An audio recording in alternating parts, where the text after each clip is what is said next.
지난 주일에 우리는 호세아 1장부터 3장까지의 말씀을 함께 나누었습니다. 하나님은 선지자 호세아에게 너는 가서 음란한 여자를 맞이하여 음란한 자식들을 낳으라 이렇게 명령을 하셨어요. 선지자는 결코 쉽게 받아들일 수 없는 이 기상천외한 명령에 그러나 순종을 합니다. 이렇게 시작된 호세아의 비극적인 가정 이야기가 3장까지의 내용이었습니다.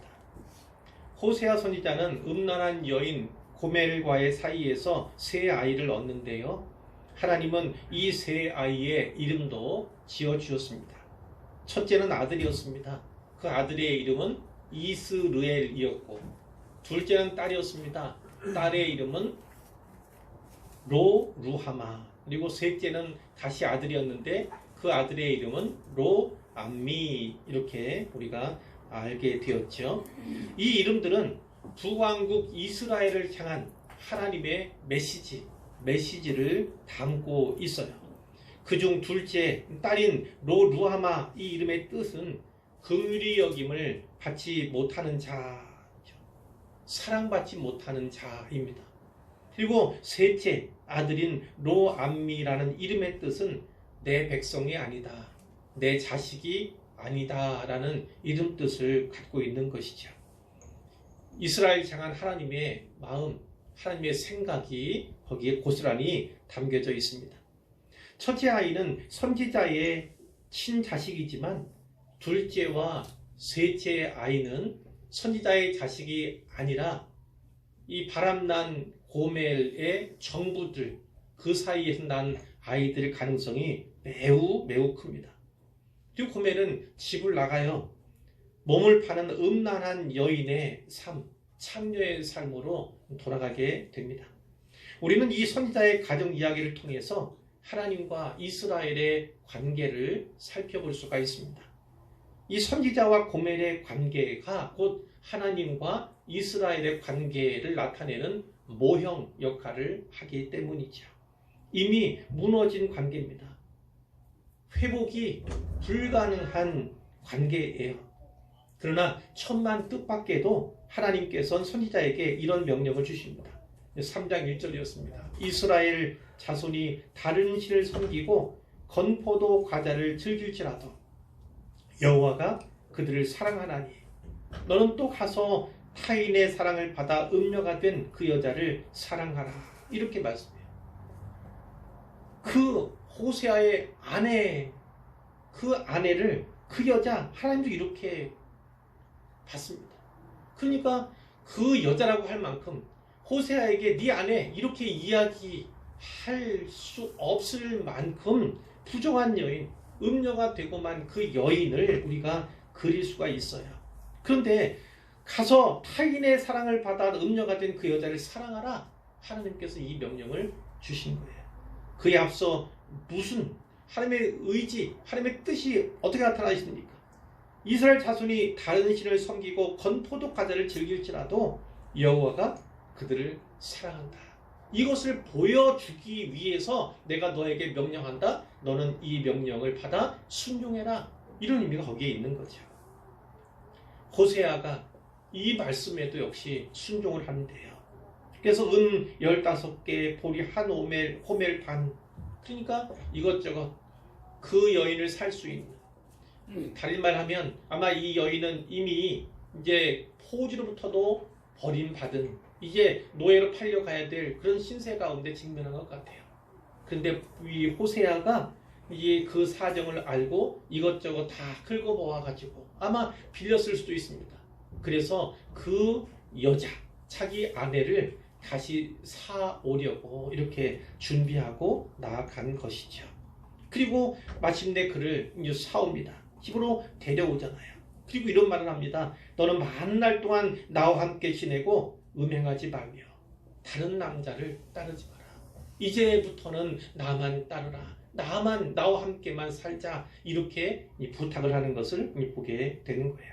우리는 여기서 결코 포기하지 않는 하나님의 사랑을 볼 수 있습니다.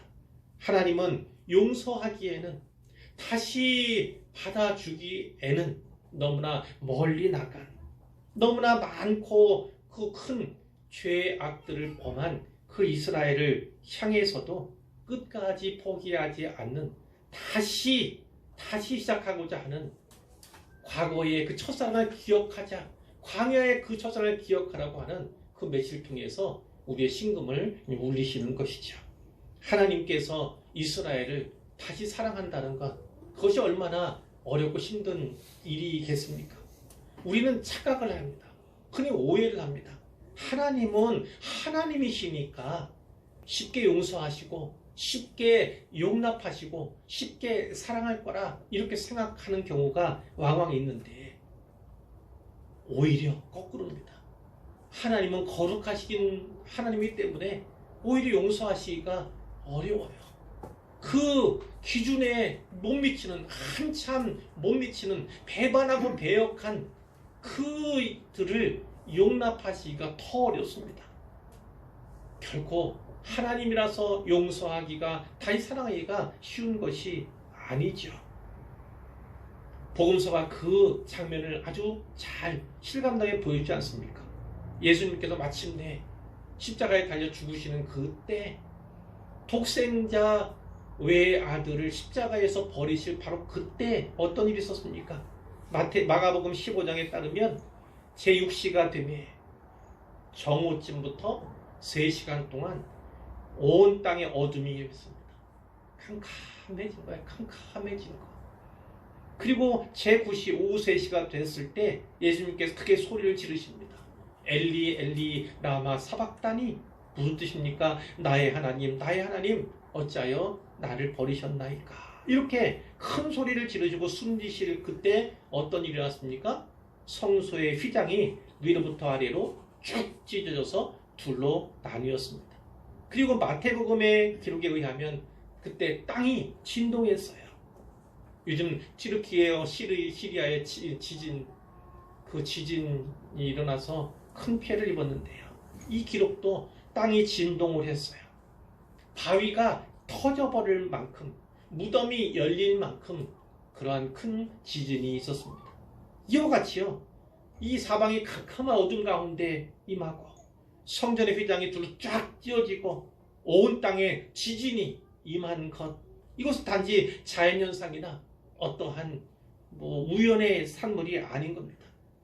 단 하나밖에 없는 독생자 그 외의 아들을 십자가에 달게 하고 또 달아놓고 그의 죽음을 바라보아야만 하는, 아니 나아가 외면해야만 하는 그 아버지의, 하늘 아버지의 그 아픔과 분노가 거기에 담겨있다, 이렇게 볼 수가 있습니다.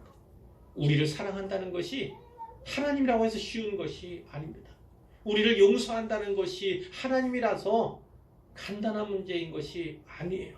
오히려 하나님이기 때문에 더 고통스럽고 하나님이기 때문에 더 힘든 것이 우리 하나님의 처지고 형편이다, 이렇게 이해를 하시면 좋겠습니다. 하나님도 아프세요. 저절로 용서가 되고 저절로 사랑이 되는 것이 아닙니다. 용서하시고 다시 사랑하기가 그만큼 하나님이신 것만큼 어렵고 힘든 거예요. 그럼에도 불구하고 하나님께서는 다시 우리를 사랑하시고 끝까지 우리를 사랑하시는 분이에요. 포기하지 않고 사랑하시는 그분이 바로 우리 하나님 아버지심을 꼭 믿으시기를 바랍니다. 오늘 살펴볼 말씀은 4장부터 6장까지 말씀인데요.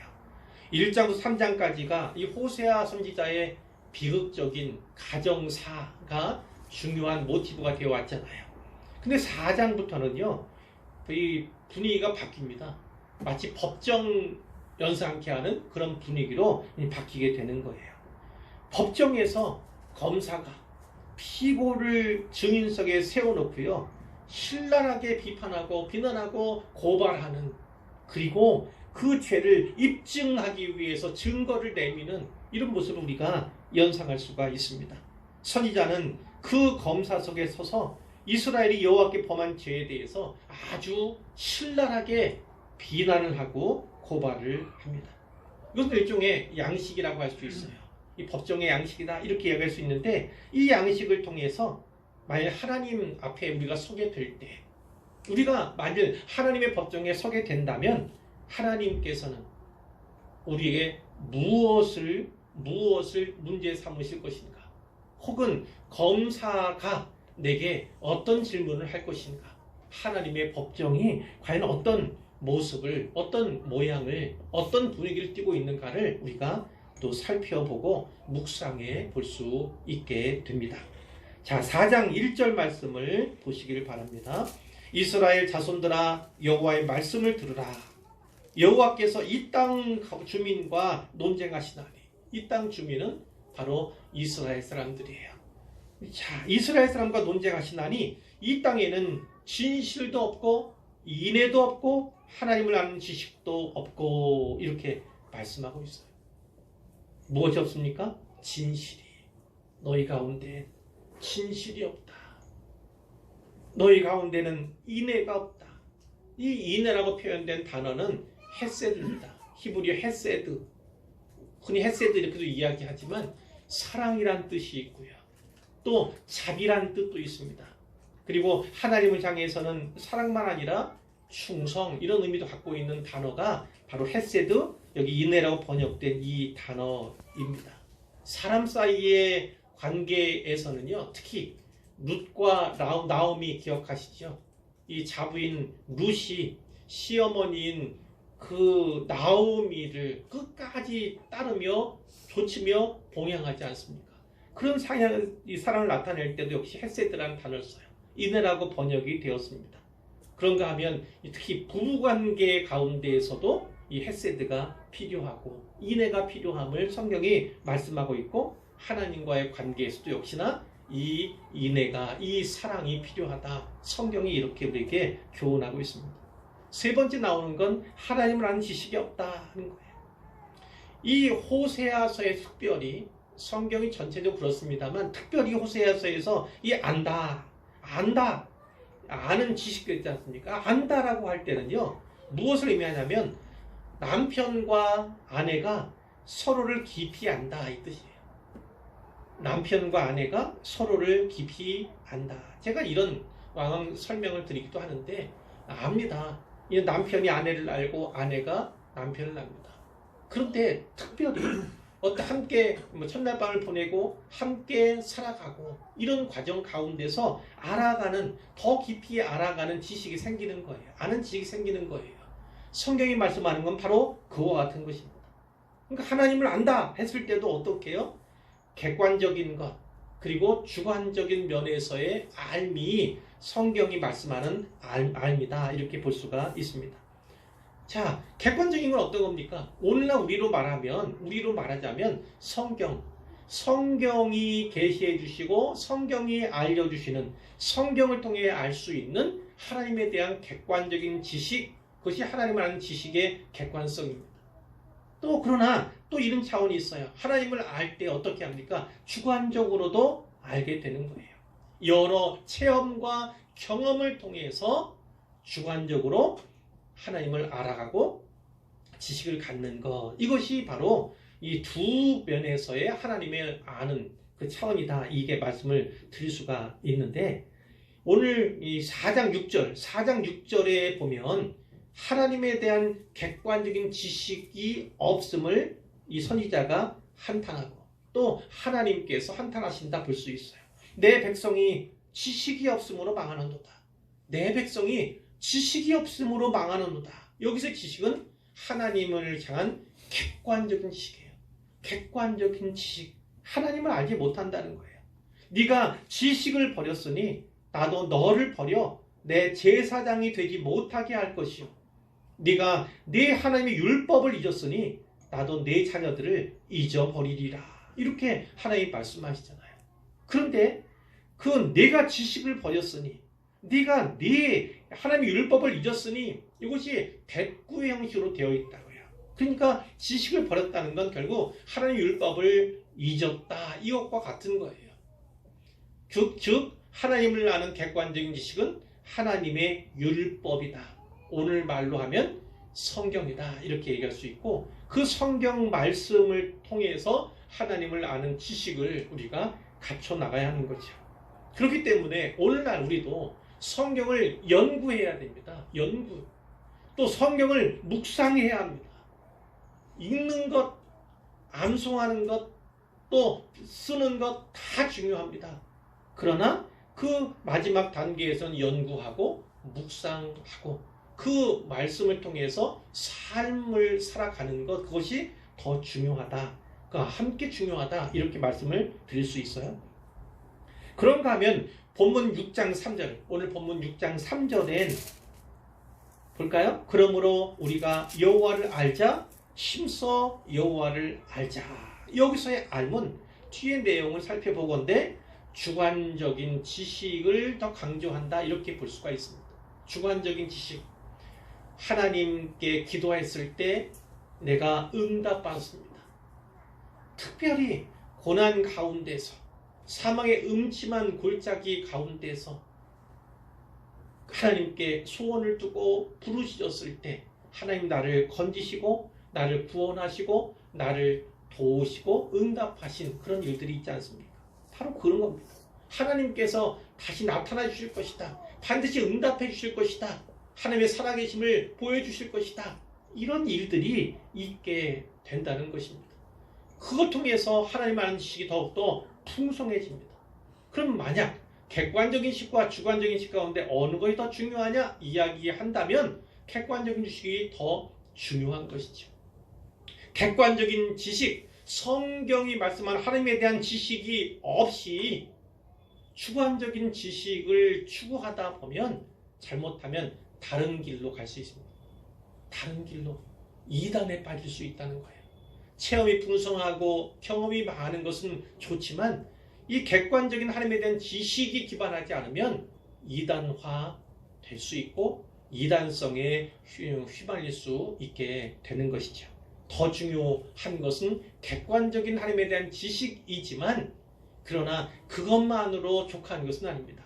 하나님과의 교제와 사귐을 통해서 하나님을 알아가는데 친밀한 교제에는 그 방법이나 방편이 다를 수 있어요. 누군가의 간증을 들으면 저 사람은 저랬는데 또 나는 그런 경험이 없거나 나는 더 이상의 경험이 있을 수도 있어요. 좀 그 경험은 달라요.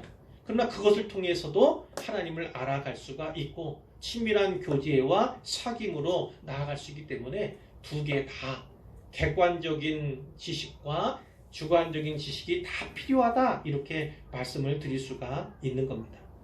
여기에 세 가지 없는 것에 대해서 말씀을 하셨는데 이 진실과 인애와 하나님을 아는 지식은 이 시대를 초월하고 장소를 초월해서요 모든 그리스도인들에게 꼭 있어야 하는 것입니다. 하나님의 백성이요 자녀들에게 반드시 있어야 하는 것들이다 이렇게 기억하시면 되겠어요. 근데 이 본문에 보면 이스라엘에게는 그 지식, 그 인애, 그 진실이 없다. 하나님은 없다고 말씀합니다. 대신 있어야 할 것이 없는 대신에 없어야 할 것이 있어요. 그것이 4장 2절에 나옵니다. 오직 저주, 속임, 살인, 도둑질, 가늠뿐이다. 이것을 엄밀하게 받아보면 10계명을 어긴 죄들에 대해 이야기하고 있어요. 10계명을 어긴 죄들, 그리고 다른 사람들과의 관계에서 범하는 사회적인 죄들에 대해서 말씀하고 있어요. 그뿐만 아니라 포악하여 피가 피를 뒤이음이라. 피 흘리는 일들, 그렇게 포악하게 자행하는 그런 일들이 너무나 많다는 거죠. 자, 하지만 이 성경이 여느 구약의 선지서들이 그런 것처럼 가장 집중적으로 비난하는 게 뭡니까? 가장 크게 언급하는 게 무엇입니까? 바로 우상숭배에 관한 문제입니다. 우상숭배에 관한 문제예요. 4장 11절에 보니까 이런 말씀이 있대요. 음행과 묵은 포도주와 새 포도주가 마음을 빼앗느니라. 음행도 음란한 행위도 마음을 빼앗고 또 여기 묵은 포도주, 새 포도주 그럼 뭡니까? 술이에요. 술 취하면 결국 마음이 빼앗기게 되는 것입니다. 술 취하지 말라 하는 것 구약만 아니라 신약에서도 역시 마찬가지잖아요. 술 취하면 안 되고 음란한 마음을 음란함에 빼앗기면 결코 안 되는 거예요. 그럼 어떤 결과가 나타납니까? 그 다음 절에 보니까 내 백성이 하나님 말씀하시는 내 백성, 명목상으로는 분명히 내 백성이다. 내가 애굽에서 그들을 탈출시켜서 홍해를 건너 광야를 지나 이 약속의 땅으로 불러들인 그들이 바로 이들 아닙니까? 근데 내 백성이 여호와께 묻는 게 아니에요. 누구한테 묻습니까? 나무에게 묻습니다. 나무에게. 그 나무는 자연물일 수도 있지만 또 나무를 이용해 만든 우상일 수도 있어요. 거기에 가서 묻는 거예요. 그 막대기는 그들의 고안하니 그 막대기가 응답했다고, 대답해줬다고, 문제를 해결해줬다고 이렇게 믿고 여기는 거예요. 이런 그들이 음란한 마음에 미혹되어 하나님을 버리고 음행하였습니다. 마음을 빼앗기면 음란함에 마음을 빼앗겼더니 결국 나타나는 게 어떤 겁니까? 하나님을 버리는 거. 거룩한 하나님을 멀리할 수밖에 없어요. 버릴 수밖에 없어요. 그리고 결국 그 마음이 행위로 나타나서 음행을 자행할 수밖에 없게 되는 거죠.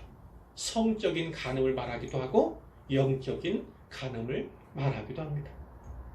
그들이 산꼭대기에서 제사를 드리며 작은 산 위에서 분향하되, 이 제사 드리고 분향하는 것 다 우상 숭배하는 것을 말하는 거예요. 참나무와 버드나무와 상수리나무 아래에서 그렇게 우상 숭배를 벌인다. 그 다음에 어떤 게 있습니까? 이러므로 너희 딸들은 음행하며 너희 며느리들은 간음을 행하노다. 남자들만 아니라 딸들도 며느리들도 여자들까지도 음행을 행한다. 이렇게 말씀하고 있어요. 그럼에도 불구하고 그 딸들이 음행하고 며느리들이 간음을 해도 벌할 수가 없다. 왜 벌할 수 없습니까? 이 남자들은 이미 창기와 함께 음부와 함께 그렇게 살아가고 있기 때문에 그 며느리나 딸이 간음하거나 혹은 음행한다 할지라도 처벌할 명분이 없다. 그 정도로 모든 백성들이 다 음란한 가운데 빠져있다. 하나님이 이렇게 말씀하시는 거죠. 4장 16절에 보니까 이스라엘은 완강한 암소처럼 완강하니, 암소 소는 구별하기도 어렵지만 이 암소가 버티는 거 보셨어요? 버티는 거. 그 몸집도 큰 소가 버티기 시작하면요, 주인이 끌고 가기가 참 어렵습니다. 그럼 어떻게 돼요? 결국은 매를 맞을 수밖에 없어요. 채찍을 맞을 수밖에 없습니다. 그 모습을 표현하고, 그렇게 완강하니까 이제 여호와께서 어린 양을 넓은 들에서 먹임같이 그들을 먹이실 수 있겠느냐, 이렇게 묻고 있어요. 17절에는 에브라임이 우상과 연합하였으니, 우상과 연합했다. 이 연합이라는 말에는 뭐가 포함되어 있습니까? 우상과 혼인했다는 거예요. 남편이 하나님을 버리고 우상과 연합한, 우상과 혼인한, 사실 혼인은 아니에요. 혼인은 여호와와 한 것인데 이 연합은 어떤 거예요? 성적인 결합까지도 나와요. 남편인 여호와 계신데 그 여호와 언약 관계를 떠나서 정부에 가서 우상에게 가서 성관계하는 그 모습을 여기서 말씀하는 거예요. 그러니 버려둘 수밖에 없다. 그들이 마시기를 다 하고는 술 마시는 거죠. 이어서 음행하였으며 그들은 부끄러운 일을 좋아하느니라. 바람이 그 날개로 그를 쌌나니. 문학적인 표현이긴 하지만 그 날개에 있는 바람이 무엇일까? 결국은 회오리 바람 말합니다. 회오리 바람이 그들을 둘러쌌다는 겁니다. 그럼 어떻게 되겠습니까? 이제 그들이 큰 일을 당하게 될 것은 자명하다는 거죠. 자, 이제 5장 1절 말씀 보겠습니다.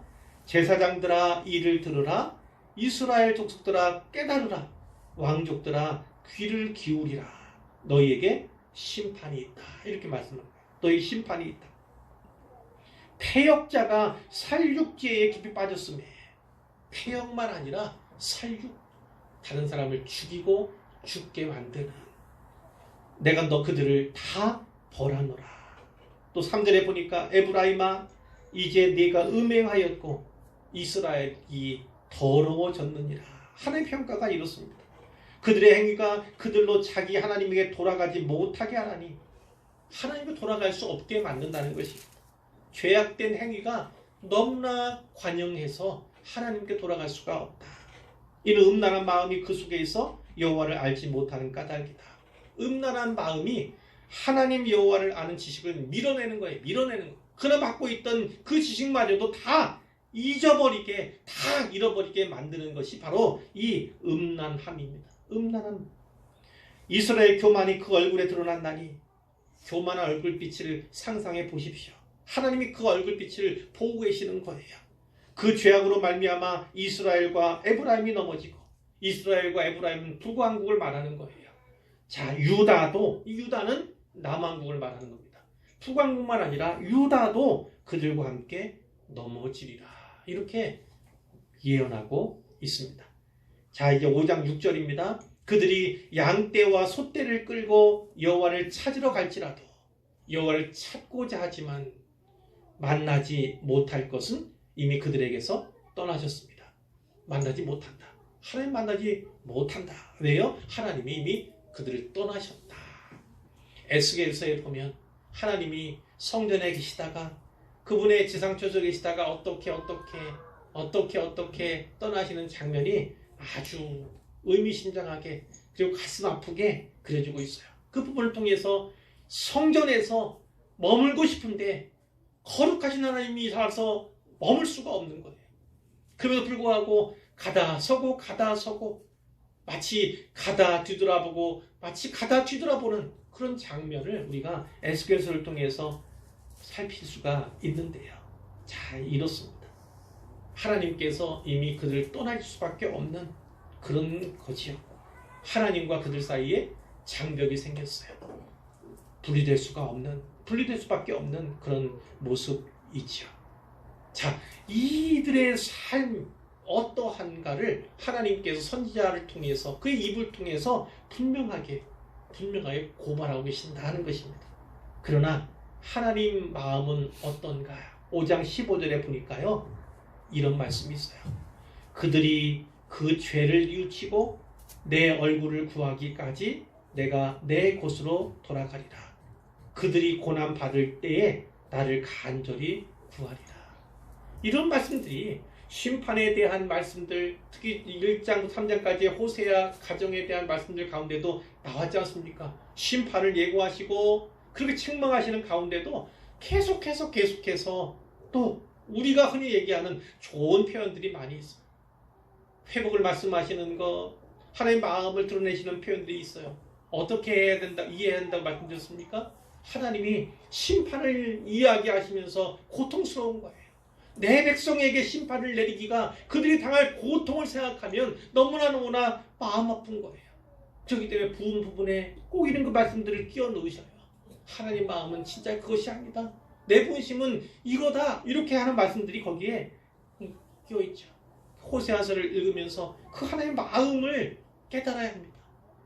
심판 가운데서도 회복을 말씀하시고 책망하시지만 니들이 오기만 하면 내가 다시 살려줄 거다.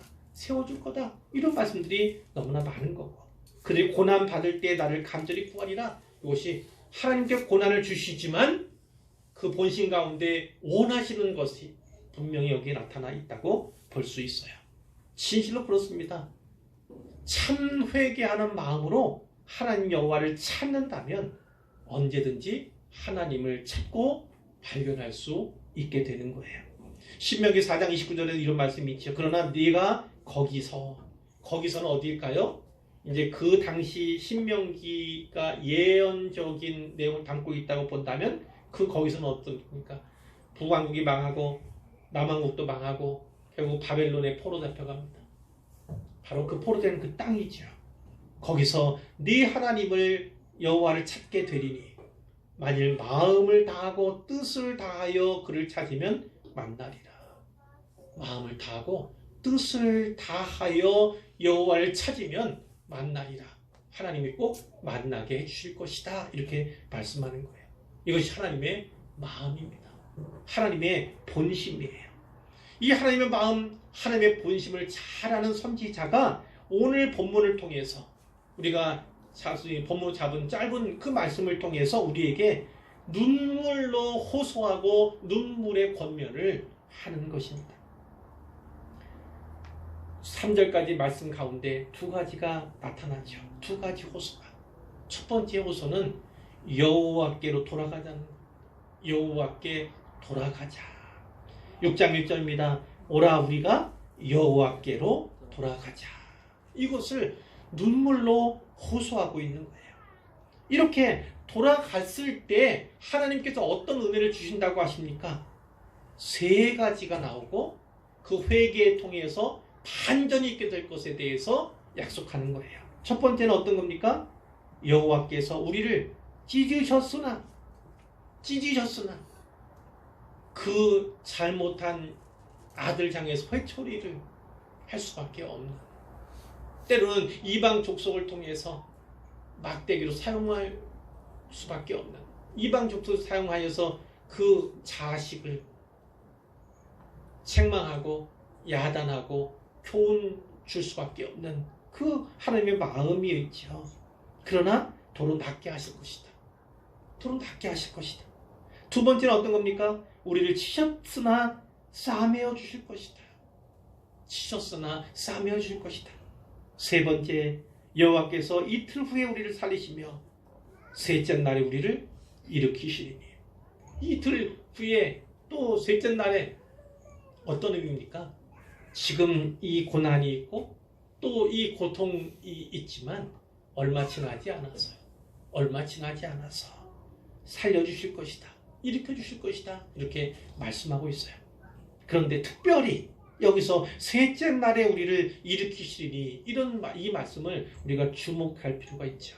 이 본문은 예수님의 부활, 그 부활로 우리를 이끌어가는 거예요. 우리는 이 본문을 통해서 예수 그리스도의 부활을 보게 되는 거죠. 사도 바울이 고린도전서 15장 3절 4절에서 이렇게 말씀합니다. 내가 받은 것을 먼저 너희에게 전하였노니 이는 성경대로 그리스도께서 우리 죄를 위하여 죽으시고 장사 지낸 바 되셨다가 성경대로 사흘 만에 다시 살아나사, 이렇게 말씀하고 있거든요. 성경대로다. 죽으신 것도 성경대로다. 사흘 만에 다시 살아나신 것도 성경대로다. 이렇게 말씀하고 있는데, 구약에서 죽은 자가 사흘 만에 살아난다, 부활한다는 그 말씀을 주시는 곳이 여기뿐이에요. 다시 일어난다고 하신 분이 부분이 여기뿐이라고요. 그러니까 성경대로, 바울은 바로 구약 성경 가운데서 바로 이 부분을 주목하고 있다는 것을 우리가 알게 되는 거고, 예수님의 부활을 보여주는, 예표하는 부분이다. 부활과 관계된 부분이다. 우리가 또 알 수가 있는 거예요. 그러니까 바울이 이 말씀을 예수께서 죽었으나 사흘 만에 살아나시는 그 부활의 본문으로, 배경으로 보고 있다. 이렇게 우리도 깨달을 수가 있는 것이죠. 이 3일째 회복된다는 것은 완전히 죽은 자를 살려주신다. 완전히 죽었지만 되살려 주신다는 것을 의미하는 것입니다. 선지자 말씀을 귀담아 듣고 지금이라도 하나님이 돌아오면 어떤 은혜를 얻게 됩니까? 앞에 세 반전만 아니라 2절 끝부분에 나온 우리가 그의 앞에서 살리라 되는 것. 하나님 앞에, 주님 앞에서 우리가 살게 될 것, 죽어도 살게 될 것을 분명히 약속하고 계신 거예요. 이제 두 번째 호소입니다. 두 번째 호소는 3절에 있는 것처럼 우리가 여호와를 알자입니다. 우리가 여호와를 알자. 그러므로 우리가 여호와를 알자, 힘써 여호와를 알자. 앞에 말씀드린 것처럼 이 지식은 객관적인 면, 주관적인 면, 두 가지를 다 호소하고 있는 거예요. 이 두 가지씩을 다 추구하자, 이렇게 열변을 토하는 거예요. 눈물로 호소하는 것입니다. 우리는 깨달아야 합니다. 단지 회개하는 것만으로, 돌아가는 것만으로는 부족합니다. 물론 참된 회개는 너무나 중요하죠. 그러나 회개라고 하는 단어 한자어에서 보는 것처럼 뉘우치고 후회하는 것에 그치면 끝나는 것이 아니라 고쳐야 돼요. 고쳐야 돼요.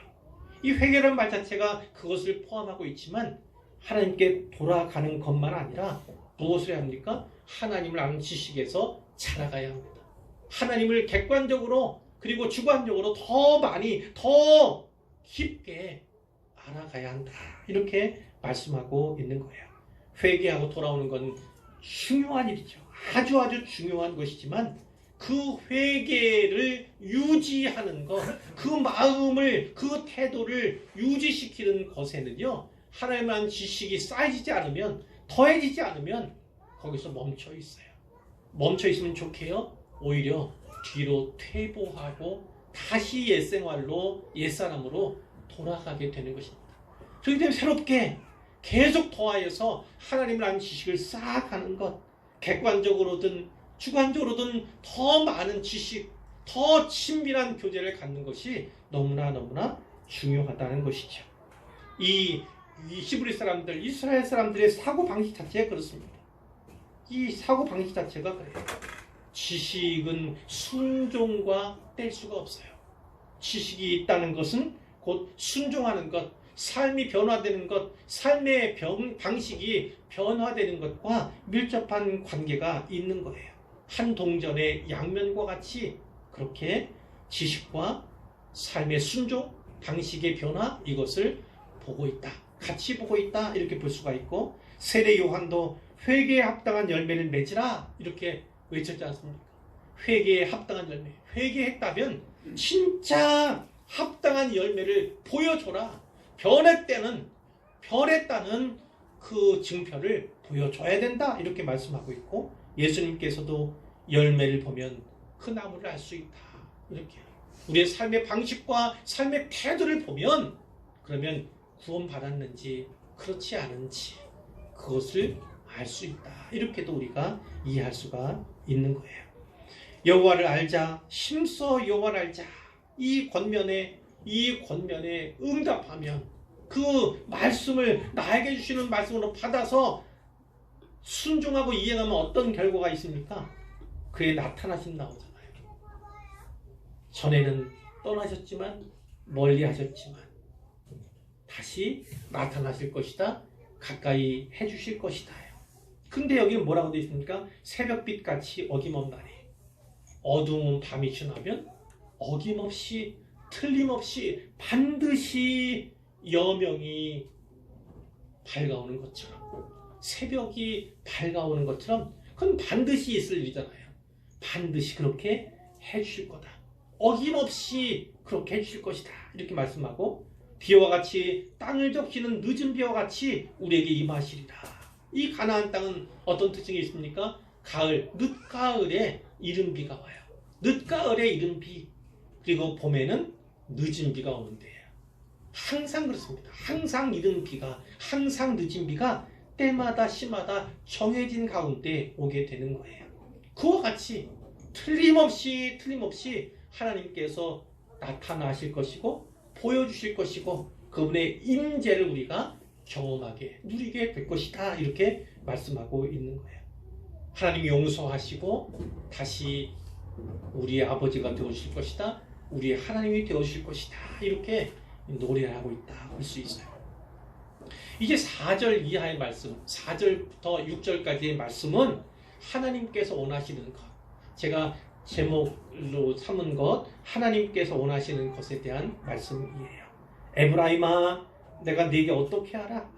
이 에브라임은 북왕국을 가리키는 이름이에요. 북왕국의 백성들, 내가 네게 어떻게 하랴? 유다야, 유다는 남왕국을 가리키는 거예요. 남왕국의 백성들, 유다야, 내가 네게 어떻게 하랴? 이 말에는, 이 말씀에는 분노가 있기보다는요, 하나님의 아픔이, 쓰라림이, 고통이, 실망이, 한탄이, 탄식이 여기에 담겨 있어요. 내가 네게 어떻게 하랴? 내가 네게 어떻게 해주랴? 이렇게 말씀을 하는 거예요. 너의 인애가 아침 구름이나 쉬 없어지는 이슬 같도다. 하나님의 뜻을 알고 인애 돌아오겠다고, 다시는 갇히겠다고 이야기하지만 말뿐이라는 겁니다. 아침 구름, 여기는 구름 돼 있지만 마치 아침 안개와 같이 해가 뜨면 없어지는 거예요. 없어지는 거. 아침에는 한 듯하고 빽빽한 듯하지만 해가 뜨면 눈 녹듯이 싹 사라져버리지 않습니까? 그와 같다는 것입니다. 쉬 없어지는 이슬 같도다. 역시 새벽에 해가 뜨게 새벽에 있던 맺어있던 그 이슬, 풍성하던 그 이슬이 어떻게 돼요? 해가 뜨면 다 말라버려요. 언제 있었는지 싶게. 바로 이와 같은 모습, 아침 구름, 쉬 없어지는 이슬 같다. 너희의 인내라는 것이 이렇게 예수님이, 하나님께서 말씀해 주시는 것이죠. 그러면서 결국 5절에는 내가 선지자들로 그들을 치고 내 입의 말로 그들을 죽였노니 내 심판은 피처럼 나오느니라. 어떤 거예요? 심판이, 벌이 어쩔 수 없이 너희들에게 주어지게 된다. 심판에 대해서 말씀하면서 6절 마지막으로 이런 말씀이죠. 같이 읽어볼까요? 6절 말씀. 나는 인애를 원하고 제사를 원하지 아니하며 번제보다 하나님을 아는 것을 원하노라. 한 번만 더요. 나는 인애를 원하고 제사를 원하지 아니하며 번제보다 하나님을 아는 것을 원하노라. 아멘. 이번 주에 암송할 말씀이어서 특별히 2번 반복해서 제가 같이 읽었는데요. 하나님께서 제사를 원하지 않는다. 번제를 원하지 않는다. 이 말씀하시는 거예요. 제사, 번제. 그 당시의 제사는 특히 뭐 여러 제사들이 소제도 있고 여러 가지가 있지만 가장 대표적인 것이 번제입니다. 번제.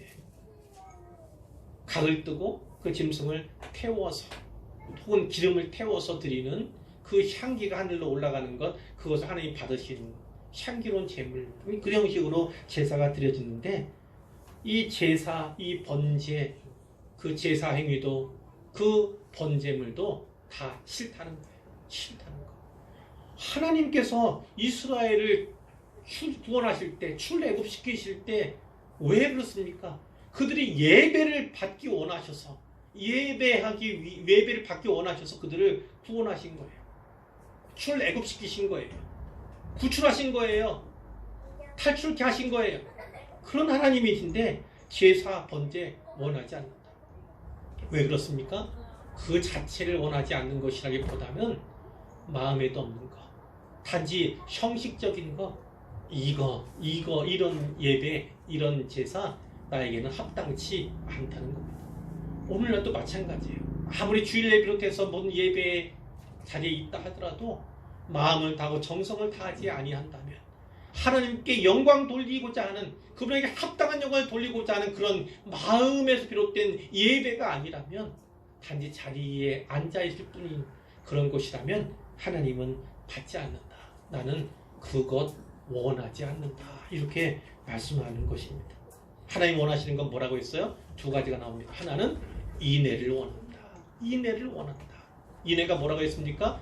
원래 원어는 헤세드인데, 헤세드는 사랑, 자비로도 번역될 수 있고 하나님을 향한 충성으로도 번역될 수 있는 단어예요. 크게 말하면 사랑이다 볼 수 있는데, 그 사랑은 양방향입니다. 하나님을 향한 사랑이 수직적인 관계 가운데 인애이고, 수평적인 관계는 이웃, 다른 사람들을 사랑하는 그 모습이 반드시 있어야 하는데, 하나님이 원하는 건 바로 이거다라는 거예요. 자, 또 무엇을 원하십니까? 하나님을 아는 것. 앞에도 계속해서 말씀했죠. 돌아올 뿐만 아니라 하나님을 심써 알아야 하는데, 하나님이 원하시는 건 바로 이거다라는 거예요. 이렇게 인애를 갖추며, 그리고 하나님을 아는 지식을 갖추는 사람은 틀림없이 반드시 하나님께 합당한 예배자로서 발견될 것입니다. 아멘. 이것이 떨어지는 게 아니라니까요. 인애, 그것과 하나님을 아는 지식이 분리되는 게 아닙니다. 오히려 불가분리, 때려야 뗄 수 없는 관계가 되는 거예요. 하나님을 사랑하기 때문에 더욱더 많은 지식을 갖게 되고, 또 하나님을 사랑하기 때문에 사람도 이웃도 사랑하게 되는 이런 순기능들이 계속해서 순방향에서 일어나는 것을 분명히 알 수가 있는 것입니다. 이 말씀 잘 기억하시길 바라요. 이 결론입니다. 우리는 앞서서 지난주까지 포함해서 포기하지 않으시는 하나님의 사랑에 대해서 가슴 절절히 마음에 새겼는데요. 이제 선지자를 통해서 하나님께서 그분의 말씀을 주십니다. 그분이 어떤 뜻을 갖고 계신가를 분명히 말씀하시는데 첫 번째는 무엇이었습니까? 여호와께 돌아가자는 겁니다. 여호와께 돌아가자.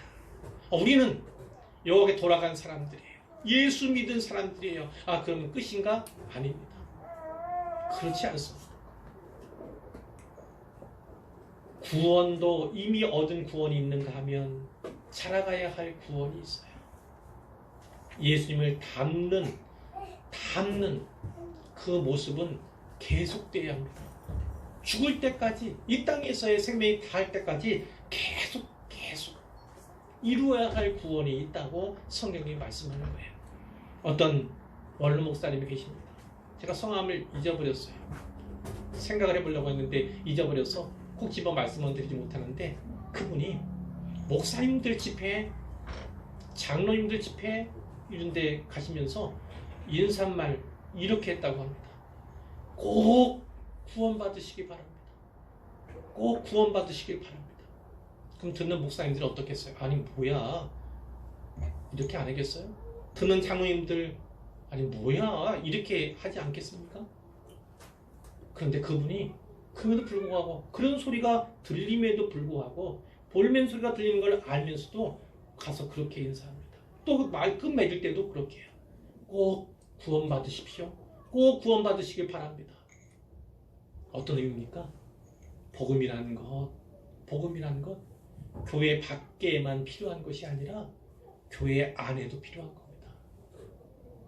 의왕수망교회 밖에만 필요한 것이 아니라 의왕수망교회 안에도 복음은 필요한 것입니다. 단지 교회의 일원이 되었다고, 교인 명부에 올랐다고 끝나는 것이 아닙니다. 구원을 보장해 주는 것이 아닙니다. 하나님께 돌아가야 합니다. 신정한 회개, 참된 회개를 가져야 합니다. 그리고 두 번째로 해야 되는 것이 뭐예요? 하나님을 알아야 합니다. 그 지식을 끊임없이 추구하고 더 많은 지식을 갖춰야 합니다. 객관적인 지식, 성경을 늘 가까이 하고 읽고 쓰고 공부하고 묵상하고 연구하는 것, 이것은 끝까지 이 세상에서의 삶이 끝날 때까지 계속해서 해야 하는 일입니다. 하나님에 대해 아는 것, 그거는 단지 정보일 뿐이에요. 정보. 그러나 하나님을 아는 것, 이것은 인격으로 그분을 닮아가는 것까지를 의미하는 것입니다. 하나님에 대해서만 아는 것이 아니라 하나님을 알아가시기를 바랍니다. 인격적으로 더욱더 깊이 있는 사귐과 교제, 또 그분과의 언약 관계 속에서 체험, 이것이 반드시 필요합니다. 그리고 하나님께서 원하시는 것이 무엇인가? 물론 많이 있죠. 사무엘상 본문에서는 청종을 원한다, 순종을 원한다, 이렇게 말씀하셨잖아요. 그러나 많은 것이 있지만 오늘 본문에서는 나는 인애를 원한다, 헤세드를 원한다, 사랑을 원한다, 서로 사랑하기를 원한다 말씀하고 있고, 하나님을 아는 것, 그걸 다시 한번 강조하고 있습니다. 간절히 원하기는 하나님께 돌아서시기를 바라고, 그래서 꼭 구원받으시기를 바라고요. 구원받은 자로 살아가시기를 바랍니다. 변화된 모습, 그래서 하나님을 아는 지식이 더욱더 자라가기를, 충만한 지식에 이를 때까지 예수님 온전히 닮는 방향으로 계속해서 자라가기를, 그리고 하나님을 사랑하는 것처럼 이웃도 사랑하고 서로 성도 간에 사랑할 수 있기를 우리 주님의 이름으로 축원합니다. 축복합니다.